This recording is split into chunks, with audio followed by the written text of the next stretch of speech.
নসিহত নং ২৪। রূহের পরিচয় ও বৈশিষ্ট্য। রূহ এক নুরানি, জ্যোতির্ময় ও অনুভবকারী চেতন পদার্থ। সকল প্রকার সৃষ্টির সহিত ইহার সম্পর্ক আছে, তবে উহার আকার প্রকার না থাকায় বর্ণনা করা সুকঠিন। এই রূহ স্থায়ী ও শরীরের অবস্থা পরিবর্তক, কিন্তু শরীরের বিনা সাহায্যে রূহ নিজের পূর্ণ ক্ষমতা প্রকাশ করিতে পারে না।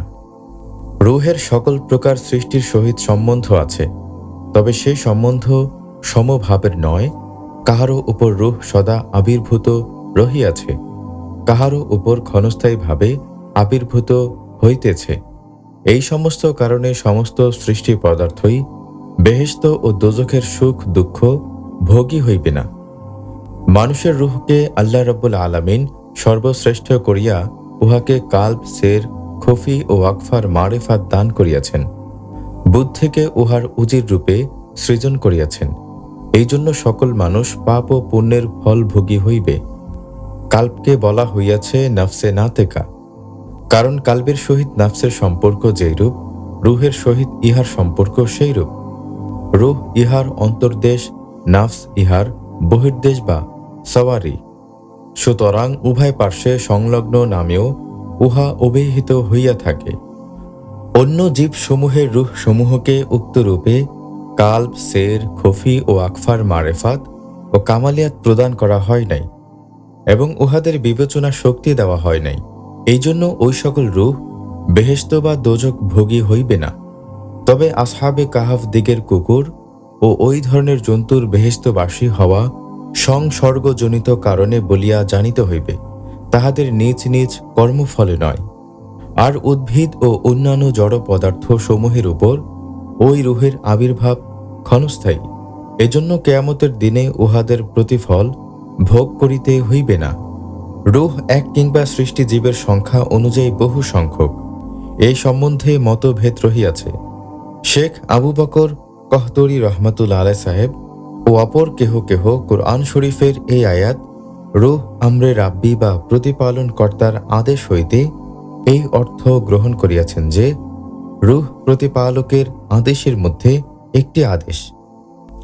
আদেশ আল্লাহ পাকের বাক্য ও তাহারই গুণ, উহা খোদা তাআলার কোন আদেশের অন্তর্গত বস্তু নহে। সুতরাং রূহ শব্দ দ্বারা খোদা তাআলার গুণসমূহের মধ্য হইতে চেতন গুণকে বুঝিতে হইবে। যে সময় মানুষের শরীর উপযুক্ত হয়, ওই চেতন গুণের প্রতিবিম্ব উহাতে পড়িয়া চেতনা প্রাপ্ত হয়।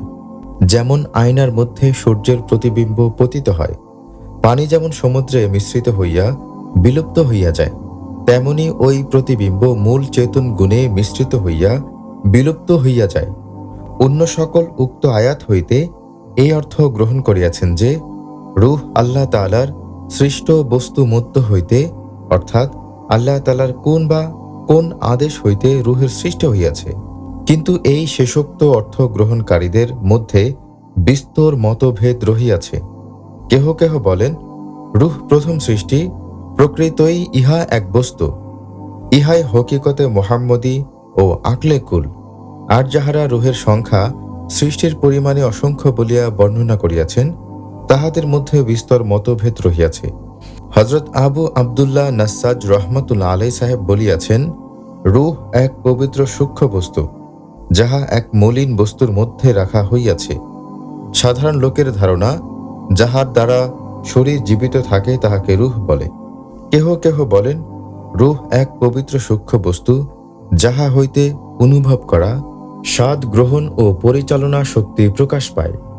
কেহ কেহ বলেন, রূহের দুই শরীর, যথা ভৌতিক ও মেসালি। ভৌতিক শরীর বিনষ্ট হইলে রূহ মেসালিকে অধিকার করে, উহা নষ্ট হয় না। এজন্য মৃত্যুর পর লোকদিগকে স্বপ্ন, কাশ ইত্যাদির মাধ্যমে পূর্বের আকারে দেখা যায়। আর রূহ সূরাতে মেসালিতে থাকিয়া ভৌতিক শরীর প্রতিপালনে ক্ষমতাবান। এই ক্ষমতা না থাকিলে নিদ্রাবস্থায় রূহ ঘটিতে পারিত না। মেসালি সহ সায়ের করিতে গেলে এই শরীর বিনষ্ট হইত। কোন অলি আল্লাহগণ ও তাপসবর্গ যে 10 বা 20 দিবস বা তাহারও অধিক সময় এই শরীর ত্যাগ করিয়া সায়েররত রহিয়াছেন, তাহা পারিতেন না। বরং ওই সময়ের মধ্যে তাহাদের শরীর বিনষ্ট হইয়া যাইত ও তাহারা মৃত্যুর কোলে ঢলিয়া পড়িতেন। কারণ এই দেহের বিনাশ হওয়াকে মৃত্যু বলে। এই মিসালি সহ সায়ের করা অভ্যাস দ্বারাই সিদ্ধ হয়। প্রত্যেক বস্তু ও ব্যক্তিরই এক এক রূহ রহিয়াছে। ওই পবিত্র রূহ কর্তৃক শরীর জীবিত থাকে। আল্লাহ পাক হজরত আদম আলাইহিস সালামের রূহ নিশ্চয় আপন সদৃশ নিরাকার করিয়া সৃষ্টি করিয়াছেন। সৃষ্টির সহিত আল্লাহ পাকের যে প্রকার সম্পর্ক রহিয়াছে, শরীরের সহিত রূহের ওই প্রকার সম্বন্ধ আল্লাহ পাক স্থাপন করিয়াছেন। যেমন খোদা তাআলা হইতে সৃষ্টি স্থাপিত আছে, ঐরূপ রূহ হইতে সমস্ত শরীর বরং রেণু রেণু কণা কণা স্থাপিত আছে। খোদা তাআলা রূহকে কায়েম করিয়া সমস্ত সৃষ্টিকে কায়েম করিয়াছেন। খোদা তাআলার অনুগ্রহ জ্যোতি প্রথমে রূহের উপর পতিত হইয়া পরে শরীরের উপর পড়ে। কারণ নিরাকার নিরাকারের জ্যোতি ধারণে ক্ষমতাবান, আকার সম্বন্ধ শরীরের এই ক্ষমতা নাই। খোদা তাআলা বলিয়াছেন, লা ইয়াসউনি আরদি ওয়ালা সামাই ওয়ালাকিন ইয়াসউনি কলবু আবদিল মুমিন। অর্থাৎ, আমাকে না আমার জমিন ধারণ করিতে সমর্থ, না আমার আসমান, কিন্তু আমাকে ধারণ করিতে পারে আমার মুমিন বান্দার দেল। এই স্থলে জানা কর্তব্য যে কাফেরদের দেলে ওই চেতন গুণ সম্পন্ন নূর পতিত হইবে না, কারণ তাহাদের দেল পাপ কলুষিত, নাফসের সংসর্গ বশত আরশের উপর হইতে নিম্নে পতিত হইয়া সিজ্জিন অভিমুখে গমন করিতেছে। সুতরাং কাফেরদের রূহের নিরাকার ক্ষমতা একেবারে বিনষ্ট হইয়া গিয়াছে। মুমিনদিগের রূহ নিম্নে অবস্থান সত্ত্বেও ইমানের পবিত্রতা হেতু উহার নিরাকার স্বভাব বিনষ্ট হয় নাই। জানা কর্তব্য যে রূহ যদিও নিরাকার, কিন্তু সৃষ্টিস্থিত জড়বস্তুর মধ্যে আসাতে প্রকৃতপক্ষে উহা রূহকে সীমার মধ্যে অন্তর্বর্তী রাখিয়াছে। রূহকে আবার আকার বিশিষ্ট সৃষ্টি ও নিরাকার খোদা তাআলার মধ্যস্থ বলিয়াও বর্ণনা করা হইয়াছে। রূহকে আকার সংলগ্ন অবস্থায় আকার রূপে ও নিরাকার সংলগ্নে নিরাকার গুণ অর্পিত হইয়াছে। কারণ কেবলমাত্র নিরাকার হইলে উহাতে আকারের কোনো অধিকার থাকিত না।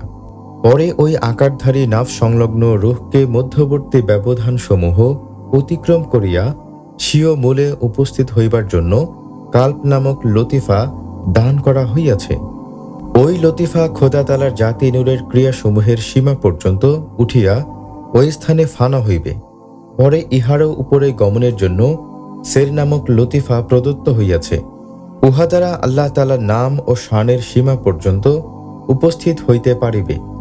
উক্ত লতিফা সকলের মূল আরশের উপর আছে বলিয়া পীরানে পীরগণ ওই সমস্ত লতিফাকে লা মাকানি বলিয়া ব্যাখ্যা করিয়াছেন।